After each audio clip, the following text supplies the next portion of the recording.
Bonjour, je vous propose de réaliser le dessin d'un personnage portant des paniers à l'aide d'un stylo bille. Pour voir les différentes étapes de ce tuto, suivez-moi.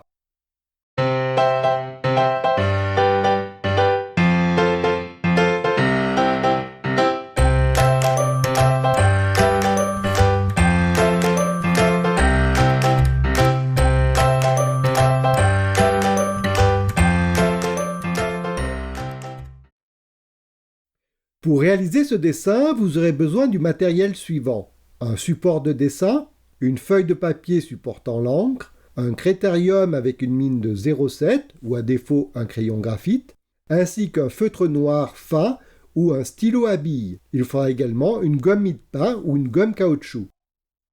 Vous aurez également besoin du modèle de ce personnage dont vous trouverez le lien dans la description de ce tuto.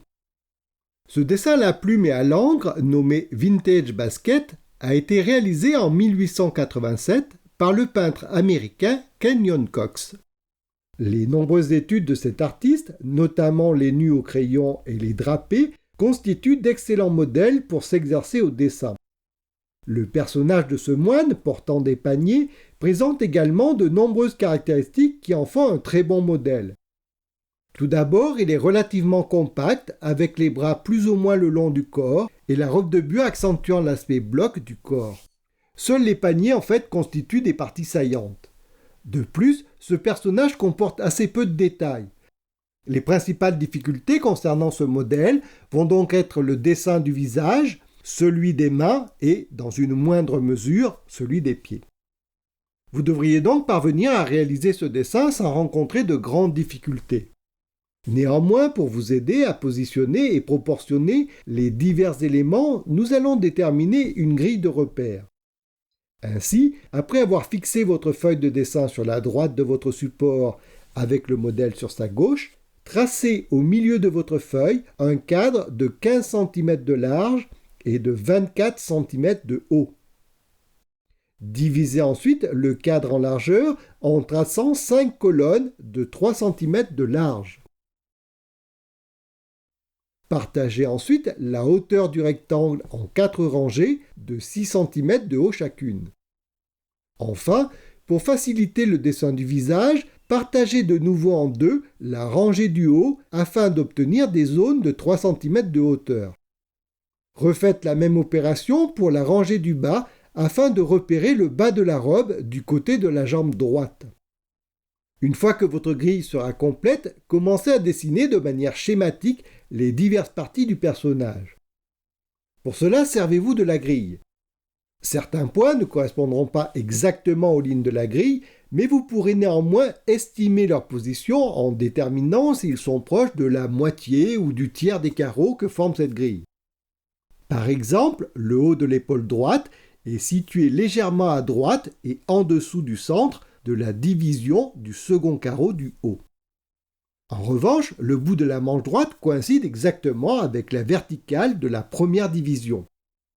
Poursuivez en dessinant le panier rond en repérant les parties proches ou alignées sur les verticales et les horizontales de la grille. Procédez de cette façon pour situer les diverses parties du personnage, comme le bas de la robe sur le pied droit, ou le bout du pied gauche, ou encore le fond du second panier. Faites de même pour les parties plus délicates comme les mains et les éléments du visage en vous basant sur la grille, mais aussi sur les éléments déjà placés. Chaque partie peut ainsi être positionnée et proportionnée en identifiant les points sur ou à proximité des lignes de la grille. N'oubliez pas de dessiner la capuche et le côté du buste du personnage. Prenez votre temps et n'hésitez pas à contrôler régulièrement vos tracés. Une fois les principaux éléments de ce moine dessinés, prenez un peu de recul pour comparer votre dessin au modèle. Munissez-vous ensuite de votre gomme pour corriger les parties qui comportent des erreurs. Reprenez ensuite l'ensemble du personnage en vous efforçant cette fois de dessiner de manière un peu plus précise. Il n'est cependant pas utile à cette étape d'entrer trop dans les détails. Contentez-vous d'affiner le dessin des divers éléments.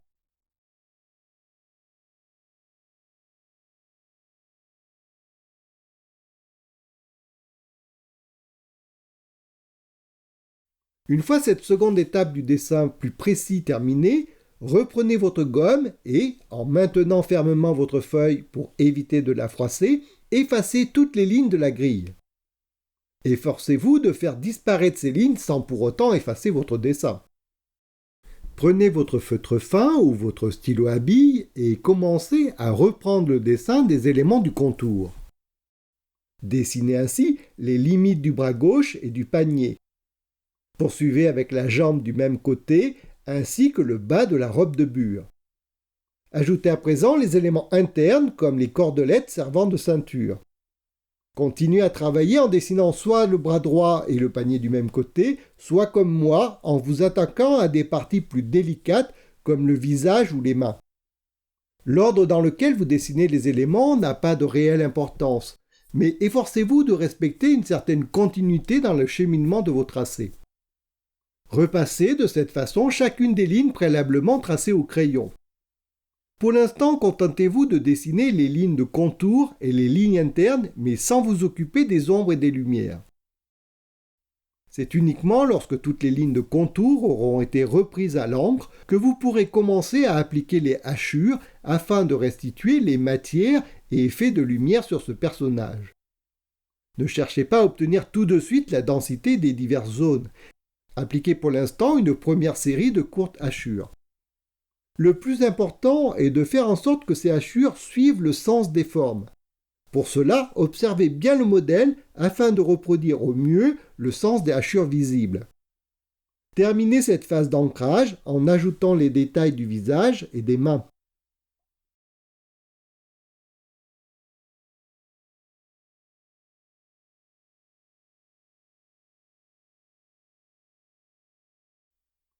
Votre dessin est presque terminé, mais pour renforcer la sensation de relief, vous allez maintenant renforcer les hachures dans les zones les plus sombres. Superposez ainsi les hachures afin de densifier les valeurs dans le creux de la capuche, à l'intersection des bras et du buste, et dans le bas de la robe et des jambes. Poursuivez de cette façon jusqu'à ce que vous soyez satisfait de votre dessin. Lors de cette opération, le respect du sens des hachures est un peu moins important. Néanmoins, efforcez-vous de suivre le même sens de trait que ceux déjà tracés. Ne surchargez pas trop votre dessin et n'appuyez surtout pas sur votre outil afin d'éviter de déformer le papier. Pensez également à prendre régulièrement du recul pour juger de l'effet produit.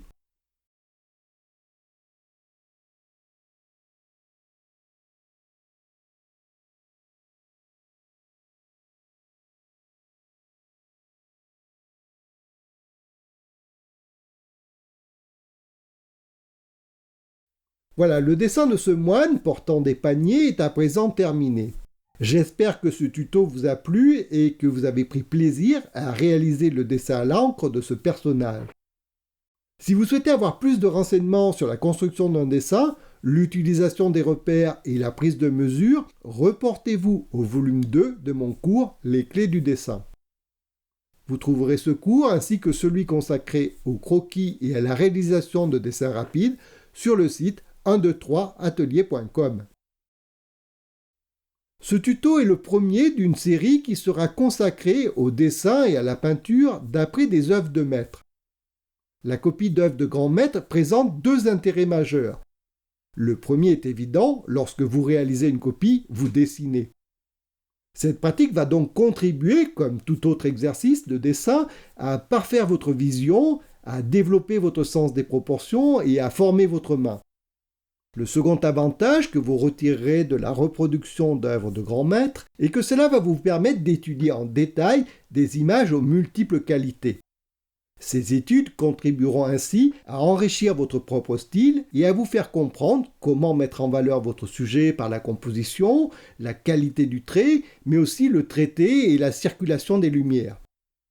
C'est ce que je vous propose d'acquérir avec cette série de copies de grandes œuvres. En attendant de vous retrouver sur le site ou dans un prochain tuto, je vous dis au revoir.